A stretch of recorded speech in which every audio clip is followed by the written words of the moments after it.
யூதாசும் அவன் வாங்கிய 30 காசும் என்ன ஆனது?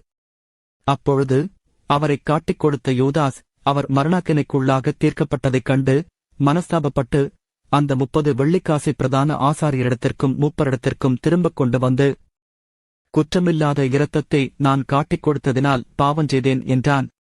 அதற்கு அவர்கள், எங்களுக்கென்ன, அது உன்பாடு என்றார்கள். அப்பொழுது அவன் அந்த வெள்ளிக்காசை தேவாலயத்திலே எறிந்துவிட்டு புறப்பட்டுப் போய் நான்று கொண்டு செத்தான். பிரதான ஆசாரியர் அந்த வெள்ளிக்காசை எடுத்து, இது இரத்தக்கிரயமானதால் காணிக்கைப் பெட்டியிலே இதைப் போடலாகாதென்று சொல்லி ஆலோசனை பண்ணின பின்பு அந்நியரை அடக்கம் பண்ணுவதற்கு குயவனுடைய நிலத்தை அதனாலே கொண்டார்கள். இது நிமித்தம் அந்த நிலம் இந்நாள் வரைக்கும் இரத்த நிலம் எண்ணப்படுகிறது.